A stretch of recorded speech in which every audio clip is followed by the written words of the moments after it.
नमस्कार मित्रांनो, पुन्हा एकदा तुमचं आपल्या चॅनलवर खूप खूप स्वागत आहे. आज आपण म्युच्युअल फंडातले पैसे वापरून घर घेणं फायद्याचं आहे का हे सविस्तरपणे बघणार आहोत. आपल्या देशातल्या बऱ्याच लोकांना त्यांची रिटायरमेंट पेन्शन मिळत नाही. दुसऱ्या बाजूला राहणीमानाचा खर्च मात्र वाढतच चाललाय. अशा परिस्थितीत आपल्याला भविष्यासाठी काही गुंतवणूक करावी लागतेच. आता ही गुंतवणूक तुम्हाला महिन्याला मिळणाऱ्या पगारातून करायची आहे. मात्र गुंतवणूकदार म्हणून पैसे कुठे गुंतवायचे ही अडचण प्रत्येकाचीच असते. तर आज या अडचणीवर उत्तर शोधूया. पुढे बघूया आर्थिक उद्दिष्ट कशी गाठायची. सर्वात महत्त्वाचा प्रश्न निर्माण होतो आपल्याला भविष्यकाळामध्ये आर्थिक उद्दिष्ट कशी गाठायची. एक गुंतवणूकदार म्हणून तुम्ही काय आर्थिक उद्दिष्ट असतात. कधी कधी ही उद्दिष्ट थोडी मोठी असतात. म्हणजेच आपण जे गोल्स ठरवलेत त्या तुलनेत आपली कमाई कमी असते. हे अतिशय स्वाभाविक आहे, कारण काही गोष्टी आपल्या हातात नसतात. उदाहरणार्थ महागाई. अशा परिस्थितीत आपण जे गोल्स ठरवलेत त्याच्या काही पैलूचा विचार करावा लागेल. पहिलं म्हणजे आपल्याला आर्थिक शिस्त लागायला हवी, कारण आपल्याला जे आर्थिक ध्येय गाठायचं आहे त्यासाठी आर्थिक शिस्त अत्यंत महत्त्वपूर्ण आहे. जर आपला खर्च वाढीव असेल तर तो लगेचच कपात करून गुंतवणूक वाढवली पाहिजे. दुसरं म्हणजे आपल्याला जे आर्थिक ध्येय गाठायचं आहे त्याला आपण पुरेसं महत्त्व देतोय का याचं उदाहरण द्यायचं झाल्यास, जर तुम्हाला तुमच्या मुलांना चांगलं शिक्षण द्यायचं असेल तर त्यासाठी तुमची गुंतवणूक पुरेशी आहे का हे तुम्ही टप्प्याटप्प्यावर तपासलं पाहिजे. हे तुम्ही स्वतःला प्रश्न देखील विचारलं पाहिजे. तुमचं आर्थिक ध्येय गाठण्यासाठी इन्व्हेस्टमेंट स्ट्रॅटेजी म्हणजे तुमचं गुंतवणुकीचं जे धोरण आहे ते योग्य आहे का हे सुद्धा तपासायला हवं. तुमच्या क्षमतेच्या पलीकडची गुंतवणूक कधीच करू नका. शेवटचं म्हणजे जर तुम्हाला तुमचं आर्थिक ध्येय गाठता आलं नाही तर त्याचे परिणाम काय असतील.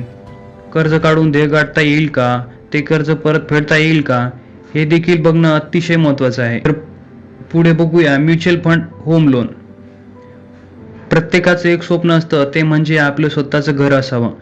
घराचं स्वप्न पूर्ण करण्यासाठी नोकरदार लोक बऱ्याच बचती करतात, गुंतवणूक करतात. आपल्याला बचत ठेवीवर कर्ज काढून घर घेणं आता सामान्य झालंय. अगदी तसंच म्युच्युअल फंडात गुंतवलेले पैसे वापरून होम लोन घेणं केव्हाही चांगलं असं बऱ्याचदा सांगितलं जातं. आता हे योग्य आहे का की अयोग्य हा मुद्दा नाहीये, पण असा निर्णय घेण्याआधी तपासून घेणं फार गरजेचं. सध्या होम लोनचा व्याजदर 7 ते 8% दरम्यान आहे. आरबीआयने रेपो रेटमध्ये बदल केल्यामुळे या व्याजदराने 7% टप्पा ओलांडलाय. पूर्वी हाच व्याजदर कमाल 7% इतका असायचा. दुसरं म्हणजे आता म्युच्युअल फंड विषयी बोलू. एकतर तुम्हाला म्युच्युअल फंड पोर्टफोलिओमधून वार्षिक परतावा किती मिळतो हे बघावं लागेल. जर हा फंड लॉंग टर्म असेल तर वार्षिकाने 15% परतावा मिळतो. आता यावर जो LTCG द्यावा लागतो तो वजा करून मग परताव्याची रक्कम मोजावी लागते. तिसरं म्हणजे तुमच्या म्युच्युअल फंड पोर्टफोलिओमध्ये रिस्क फॅक्टर किती आहे. म्हणजे तुमच्या पोर्टफोलिओमध्ये हाय रिस्क कॅपिटल फंड आहेत की लो रिस्क इंडेक्स फंड आहेत हे बघणं फार गरजेचं असतं. वर सांगितलेल्या सगळे फॅक्टर लक्षात घेऊन ज्यातून कमी परतावा मिळणार आहे ते फंड विकता येतील. त्यातून मिळणाऱ्या पैशातून तुम्ही होम लोनवर असणारा EMIचा भार कमी करू. पुढे बघूया इंटरनेटवर मिळणारे सल्ले. आर्थिक सल्लागार. इंटरनेटच्या या युगात तुम्हाला कुठलीही माहिती अगदी सहज मिळते, पण पर्सनल फायनान्स ही अशी एक गोष्ट आहे ज्यात तुम्हाला स्वतः निर्णय घ्यावा लागतो. त्यामुळे इंटरनेटवर अवलंबून राहण्यापेक्षा आर्थिक सल्लागार नेमलेलं कधीही चांगलं असतं. हा जो तर्क लावला जातो यात बऱ्यापैकी तथ्य आहे. बऱ्याचदा अर्धवट माहिती घेऊन लोक गुंतवणूक करतात आणि डबघाईला येतात. जेव्हा सेबी प्रमाणित आर्थिक सल्लागार तुम्हाला सल्ले देतो तेव्हा तुमची परिस्थिती पाहिली जाते. त्यामुळे होणारं नुकसान तुलनेत कमी असतं. पण आर्थिक सल्लागार नेमायचा तर त्यासाठी फी पण जास्त असू शकते. त्यामुळे आर्थिक सल्लागार नेमण्याऐवजी ऑनलाईन अभ्यास करणं कधीही चांगलं. आणि अशा प्रकारे आपण आपल्या भविष्यातील गरजांनुसार गुंतवणूक करू शकतो.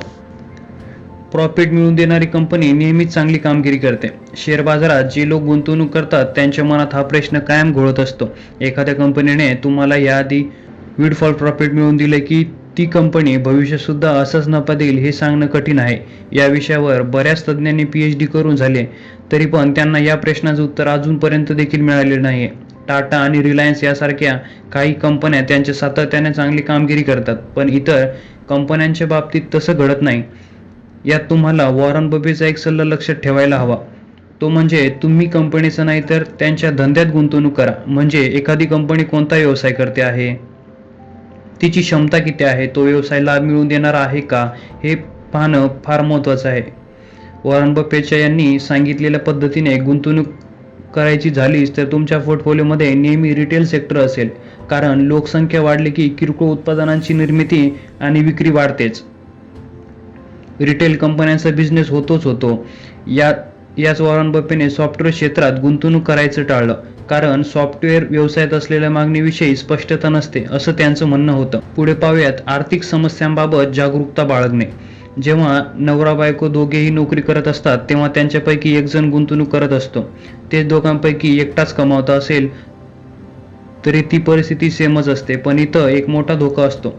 जर घरात काही अनपेक्षित दुर्घटना घडली तर कुटुंब कोसळतं. जो व्यक्ती कमावत आहे, जो गुंतवणूक करतोय, त्याच व्यक्तीला काही झालं तर कुटुंबाच्या आर्थिक स्थितीवर गंभीर परिणाम होतो. ही परिस्थिती टाळायची असेल तर त्यासाठी ॲक्टिव्ह इन्शुरन्स म्हणजे सक्रिय विमा घ्यायला हवा. तुम्ही जी गुंतवणूक केली आहे त्यात तुमच्या नॉमिनीचं नाव स्पष्ट आणि बरोबर आहे याची काळजी घ्यावी लागते.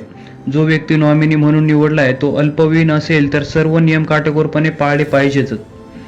तुम्ही जी गुंतवणूक केली आहे त्यांच्या सर्व तपशिलांची एक शीट तयार करून तुमच्या लाईफ पार्टनरकडे द्यायला हवी. या शीटमध्ये कोणता परतावा कधी मिळणार आहे त्याविषयी स्पष्टता असायला हवी.